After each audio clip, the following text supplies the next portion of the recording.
At 7:42 a.m. on the quiet morning of July 12, 2025, the USS Gerald R. Ford Carrier Strike Group sailed steadily through the western Philippine Sea, just east of Guam. The sea was calm, the sky cloudless, and all systems aboard the U.S. vessels read green.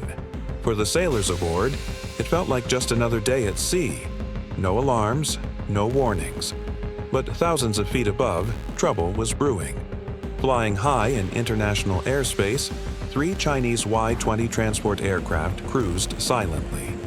They followed known civilian routes, broadcasted legitimate transponder codes, and showed up on radar as what they appeared to be: slow-moving, unarmed cargo planes. A dozen nations use the same air corridor regularly. There was no reason for concern. But these planes weren't what they seemed. For the last 31 minutes, under the cover of standard flight behavior, the Y-20s had been quietly executing a covert combat operation. Their cargo bays had opened mid-flight, silently, stealthily, unleashing over 90 advanced unmanned aerial vehicles. These weren't simple drones. They were shaped like manta rays, sleek and curved, coated in radar-absorbing materials, and moving in eerie silence. Each drone was programmed with sophisticated onboard AI, designed not just to scout, but to coordinate. They fanned out across the sky in a loose swarm formation, making them nearly impossible to detect as a single unit. Their mission was simple but devastating: track every ship, radar signature, and aircraft within the U.S. strike group and feed that intel back to Chinese missile platforms. Meanwhile, below the radar horizon, at wave-skimming altitude, 4 H-6K bombers made their approach. Flying nap of the Earth, just 100 feet above sea level, they moved in from the south, hidden by terrain and ocean curvature. Inside their bomb bays were not bombs, but modified buoys loaded with electronic warfare pods. As the bombers reached their release point, the buoys splashed into the ocean and activated. Within seconds, the electromagnetic environment around the carrier strike group collapsed. The buoys began emitting massive waves of interference across multiple frequencies, disabling radar systems, jamming satellite communications, and scrambling encrypted signals. The U.S. fleet's Aegis radar arrays, usually so sharp and responsive, suddenly returned nothing but static and ghost signals. It was like someone had flipped a switch and blacked out their vision. And then, as confusion began to spread through the American command centers, the real strike began. From the north, a squadron of 16 J-16 Chinese multi-role fighters pierced through the jamming field. Protected by the very chaos they had created, the jets dropped to medium altitude and launched a wave of YJ-91 anti-radiation missiles, weapons designed to home in on radar emissions and destroy them. The missiles screamed through the sky at Mach 2, each one programmed to target a specific American radar or communication node. At the same moment, the stealth drones that had been silently drifting above the strike group dived, each selecting a target: radar domes, vertical launch systems, and exposed weapons platforms. Simultaneously, a new set of sea-skimming missiles entered the fray, flying just 10 meters above the waves, weaving unpredictably to avoid interception. It was a perfectly timed 3-layered attack: drones from above, missiles from below, and jamming from all sides. The intent wasn't just to hit the fleet, it was to overwhelm it, to split its defenses in every direction at once, and to paralyze its command systems before it could even respond. And for a moment, it worked. Aboard the USS Gerald R. Ford, red lights flashed in the Combat Direction Center. Officers scrambled to re-establish secure links. Communications with the USS Princeton, the group's missile defense ship, were garbled. Incoming objects appeared and disappeared on screens. The strike group's most advanced sensors were being blinded, not destroyed, but deceived, flooded with false returns, unable to tell real threats from decoys. The attack was not just fast, it was surgical. Chinese planners had spent years preparing for this moment. Each drone flight path was pre-programmed. Each missile's target had been chosen weeks in advance. The swarm was not random. It was algorithmically designed to exhaust and confuse the American defense systems.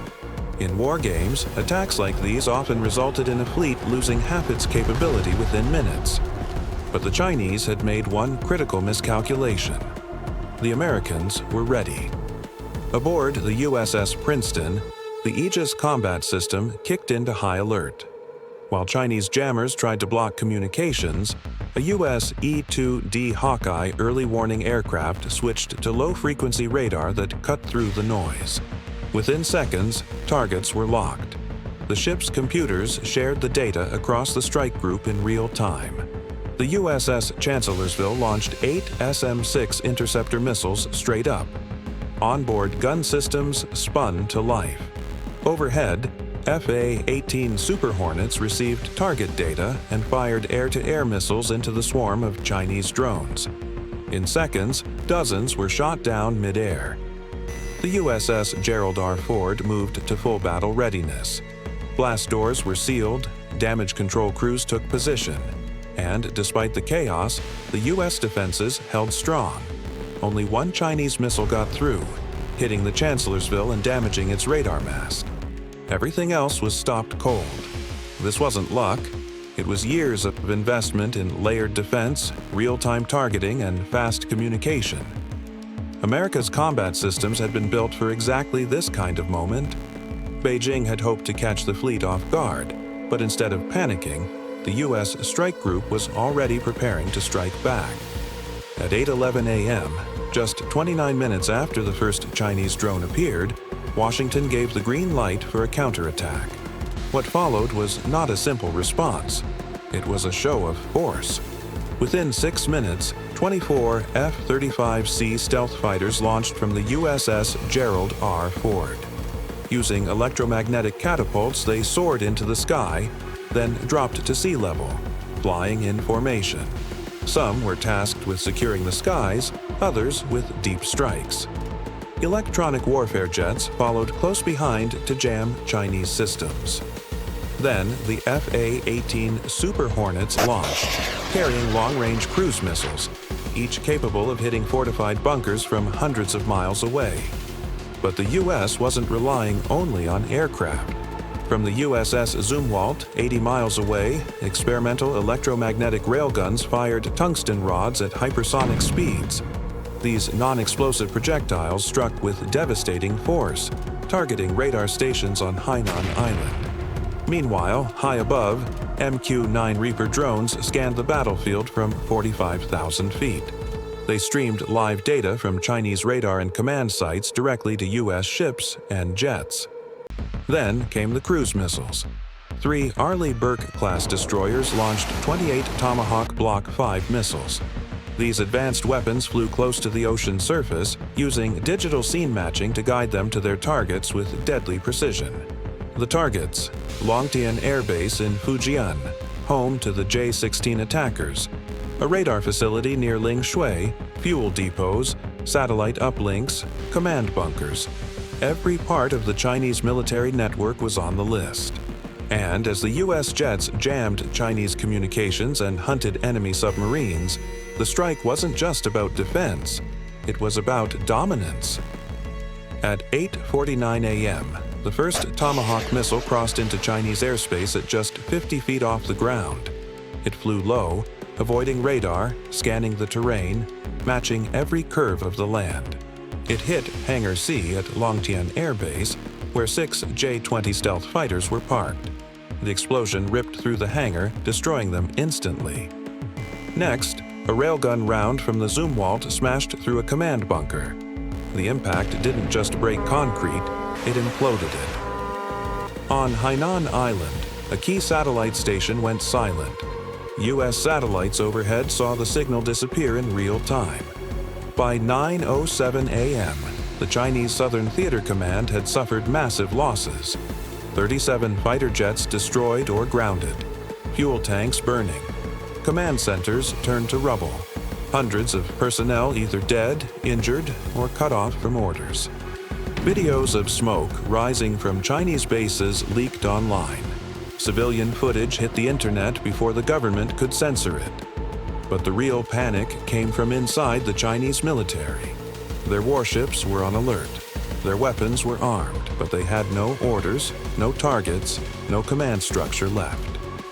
In under an hour, the U.S. had dismantled China's ability to respond.